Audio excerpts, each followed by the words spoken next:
In any fighting game, balance is an integral part of the game design. Most large companies have entire teams focused on making sure that every single character is worth playing, so that nobody feels like the character who speaks to them has less of a chance to win. That being said, due to the fact that every fighting game character has their own identity, there are some characters that in a one-on-one fight, canonically, would be objectively weaker than other characters. This creates a very interesting dynamic in fighting games that you can't see anywhere else, where a pervy old man or a trio of friends have just as much of a chance to win as a god of destruction. And while these canonically weaker characters can stand up to the much stronger ones in the game, it's still important to communicate their lack of prowess. That's what we'll be taking a look at in this video.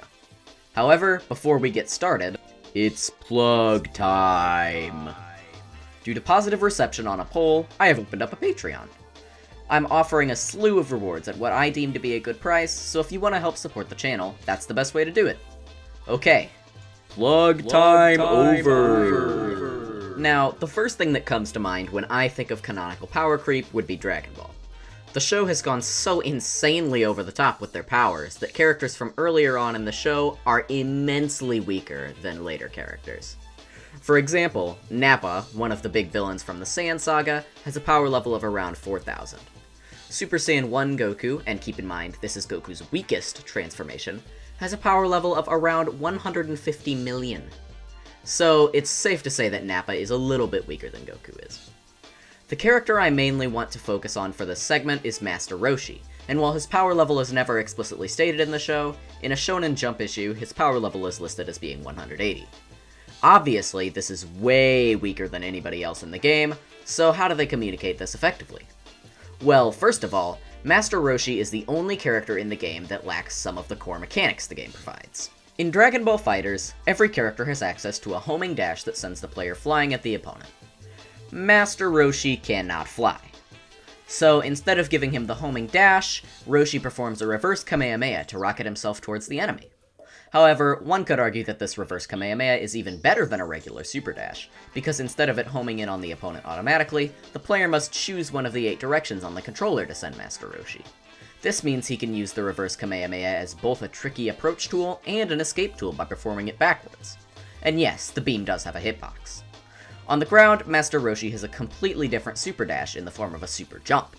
Once again, this jump offers more control over Roshi's approach angle, as you are able to hold back or forward in order to change the trajectory and the distance of the leap, similar to Sen's leap special in Guilty Gear, or the confusing jump arcs in King of Fighters.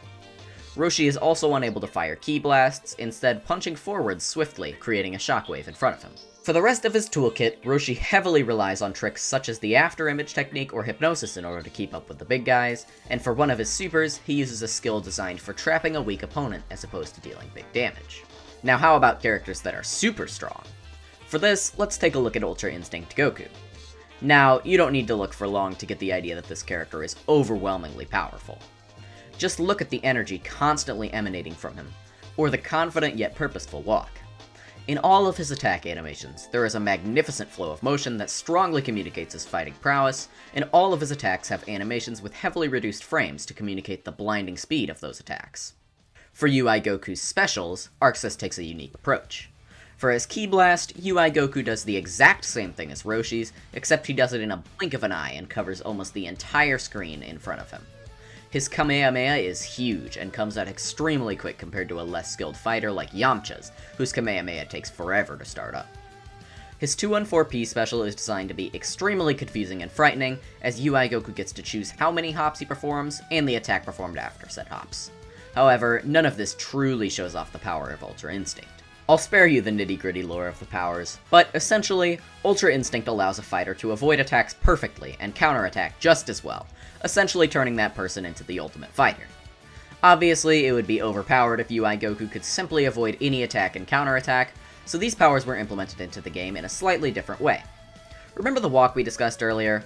Well, when Goku is walking forwards, any projectiles that connect with him simply pass through. He also has a counter super, in which he dodges any attack that connects with said super, and then delivers a devastating counterattack. Comparing everything that UI Goku can do compared to Master Roshi's abilities, it is very clear to see that UI Goku is meant to be more powerful, but both characters are still able to function very well in gameplay, and both characters are considered to be quite viable as well. Next, let's shift our attention over to Granblue, and specifically the game's joke character, Luane. Now, Luane isn't a joke character in the sense that he's purposefully weak, although he is a bit on the weaker side. He's more a joke character in the sense that he's just a goofball. And while his animations are goofy, he's not exactly lacking power in his attacks from a visual standpoint.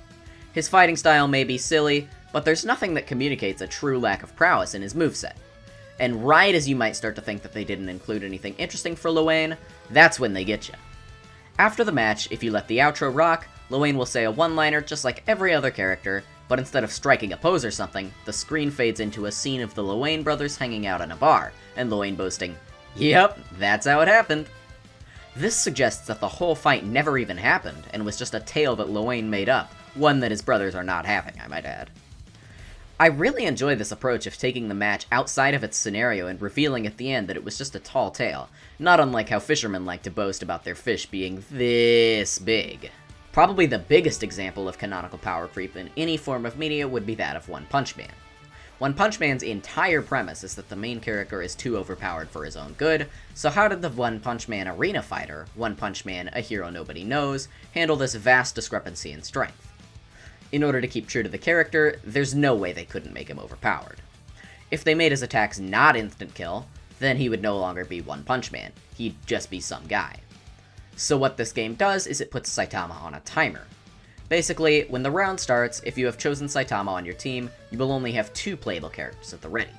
Saitama will be running to the scene, and once he arrives, you've basically won.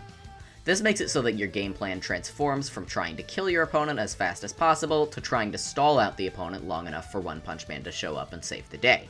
A brief disclaimer, this game is really bad. It was pain and suffering all the way through trying to record clips for this video, but I thought that this was an interesting enough mechanic to discuss briefly in the video.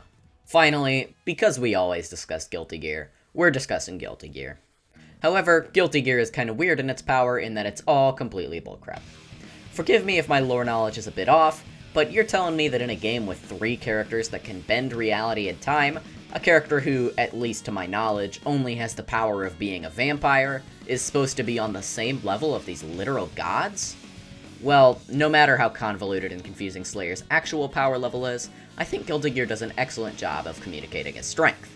First, just look at his walk cycles. The way he walks forward with his arms beckoning out just oozes confidence, and his back walk is no different at all. The second thing you'll notice with Slayer is that when you try to dash, he just straight up teleports to the end of his dash range, no running frames or anything.